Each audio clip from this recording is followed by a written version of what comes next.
तो चारधाम यात्रा को शुरू हुए 1 महीने से भी अधिक का समय हो गया है और इस दौरान लोगों की सुविधा के लिए प्रशासन मुस्तैद है।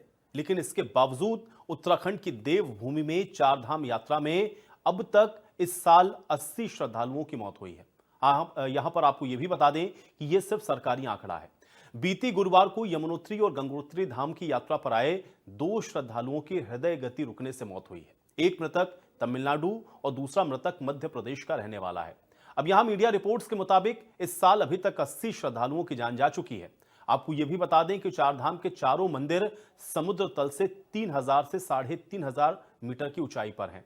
पहाड़ों पर जैसे जैसे ऊंचाई बढ़ती है, हवा में ऑक्सीजन का लेवल कम हो जाता है। वैसे समुद्र तल पर हवा में ऑक्सीजन की मात्रा 21% होती है, लेकिन 3000 मीटर की ऊंचाई पर यह स्तर काफी कम हो जाता है और इसे मेडिकल भाषा में हाइपोक्सिया कहते हैं। अब डॉक्टरों का यह भी कहना है कि बिना तैयारी के ऊंचाई पर चढ़ने से एक्यूट माउंटेन सिकनेस का खतरा भी बढ़ता है, जिसके लक्षण में सर दर्द, चक्कर आना, उल्टी और सांस फूलना शामिल है। श्रद्धालुओं की मौत का मामला अब राजनीतिक तूल भी पकड़ रहा है। कांग्रेस सीधे सीधे इन मौत के लिए राज्य सरकार को जिम्मेदार ठहरा रही है।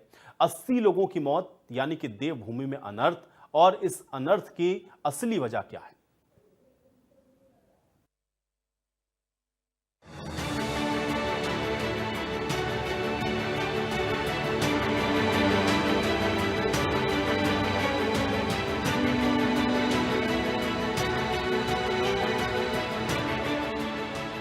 हर सनातनी की इच्छा होती है कि वो जीवन में कम से कम एक बार चार धाम की यात्रा जरूर करे। उत्तराखंड में इन दिनों चार धाम यात्रा पीक पर है और लाखों श्रद्धालु दर्शन कर चुके हैं। हालांकि इस बार चार धाम यात्रा में लगातार हो रही मौतें चर्चा के केंद्र में हैं। सवाल है कि आखिर देवभूमि में श्रद्धालुओं की मौत का अनर्थ क्यों हो रहा है। 1 महीने से ज्यादा समय से यात्रा जारी है और इस साल यात्रा सीजन के दौरान अभी तक 80 लोगों की जान जा चुकी है। कहा जा रहा है कि मौत की वजह ऑक्सीजन लेवल का कम होना है।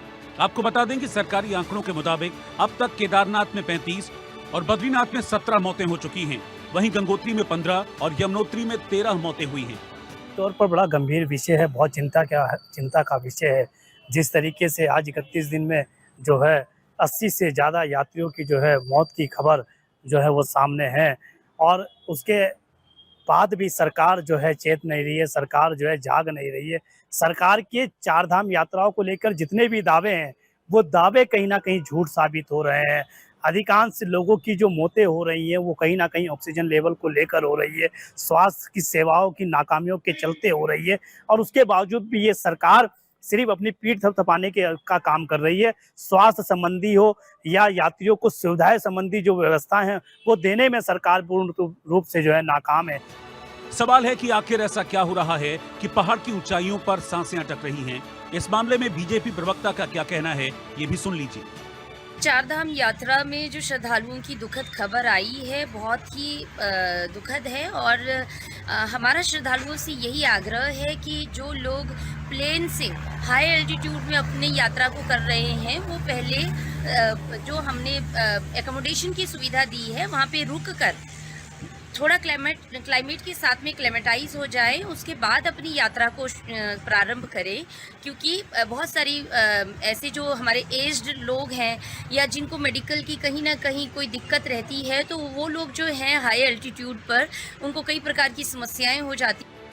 हर साल मई में शुरू होने वाली केदारनाथ, बद्रीनाथ, गंगोत्री और यमुनोत्री की चार धाम यात्रा श्रद्धालुओं के लिए आस्था का बड़ा पड़ाव मानी जाती है। चार धाम के अधिकतर मंदिर समुद्र तल से 3000 से 3500 मीटर की ऊंचाई पर स्थित हैं। कहा जा रहा है कि ज्यादातर मौतें ऊंचाई पर ऑक्सीजन की कमी, हार्ट अटैक और सांस लेने में तकलीफ की वजह से हुई हैं। पहाड़ों पर जैसे जैसे ऊंचाई बढ़ती है, हवा में ऑक्सीजन का स्तर कम होता जाता है। खासकर उन लोगों के लिए ज्यादा समस्या आ रही है जो मैदानी इलाकों से सीधे पहाड़ों पर चढ़ जाते हैं। ये स्थिति जानलेवा साबित हो रही है। डॉक्टरों का कहना है कि बिना तैयारी के ऊंचाई पर चढ़ने से एक्यूट माउंटेन सिकनेस का खतरा बढ़ जाता है, जिसके लक्षणों में सिर दर्द, चक्कर आना, उल्टी और सांस फूलना शामिल है। मौत के आंकड़ों पर नजर डालें तो सबसे ज्यादा प्रभावित बुजुर्ग और पहले से बीमार लोग हैं। हार्ट रोग, हाई ब्लड प्रेशर, शुगर और सांस की बीमारियों से जूझ रहे श्रद्धालु इस ऊंचाई पर सबसे ज्यादा जोखिम में होते हैं। इसके अलावा कई लोग बिना मेडिकल जांच और तैयारी के यात्रा पर निकल पड़ते हैं, जो खतरे को और बढ़ा देती है। कुछ श्रद्धालु कहते हैं कि उन्हें पूरी तरह मेडिकल चेकअप के बाद ही यात्रा पर जाना चाहिए। चार धाम यात्रा में जाने से पहले हम अपना पूरा चेकअप कराएंगे यहाँ से। और बाकी वहाँ भी जो उत्तराखंड गवर्नमेंट का जो भी वहाँ पे साधन होगा, जो भी चेकअप का, वो भी कराएंगे और कराना चाहिए। क्योंकि चार धाम यात्रा ऐसा है कि काफ़ी ऊंचाई पे है, वहाँ पे काफ़ी किसी लोग को सांस की प्रॉब्लम वगैरह हो जाती है, तो पहले अपना चेकअप कराना ज़रूरी है। अपना पूरा चेकअप करा के ही जाएं, जो भी जाएं। हम आगे से भी लोगों से ये बोलना चाह रहे हैं कि जो भी वहाँ जाए वो अपना चेकअप करा के जाए।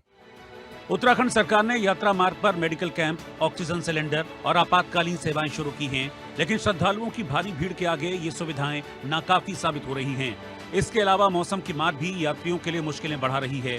अचानक बारिश, भूस्खलन और ठंड यात्रा को और जोखिम भरा बना रहा है। जाहिर तौर पर यात्रा से पहले डॉक्टर से सलाह तो लेनी ही चाहिए और अपनी सेहत की पूरी जांच भी करानी चाहिए। इसके अलावा ठंड से बचने के लिए गर्म कपड़े और जरूरी दवाएं भी साथ रखनी चाहिए। अगर आप भी चार धाम जाने की तैयारी कर रहे हैं तो जागरूक हो जाएं और पूरी जानकारी के साथ अपनी यात्रा करें। देहरादून से सचिन कुमार के साथ ब्यूरो रिपोर्ट, इंडिया न्यूज।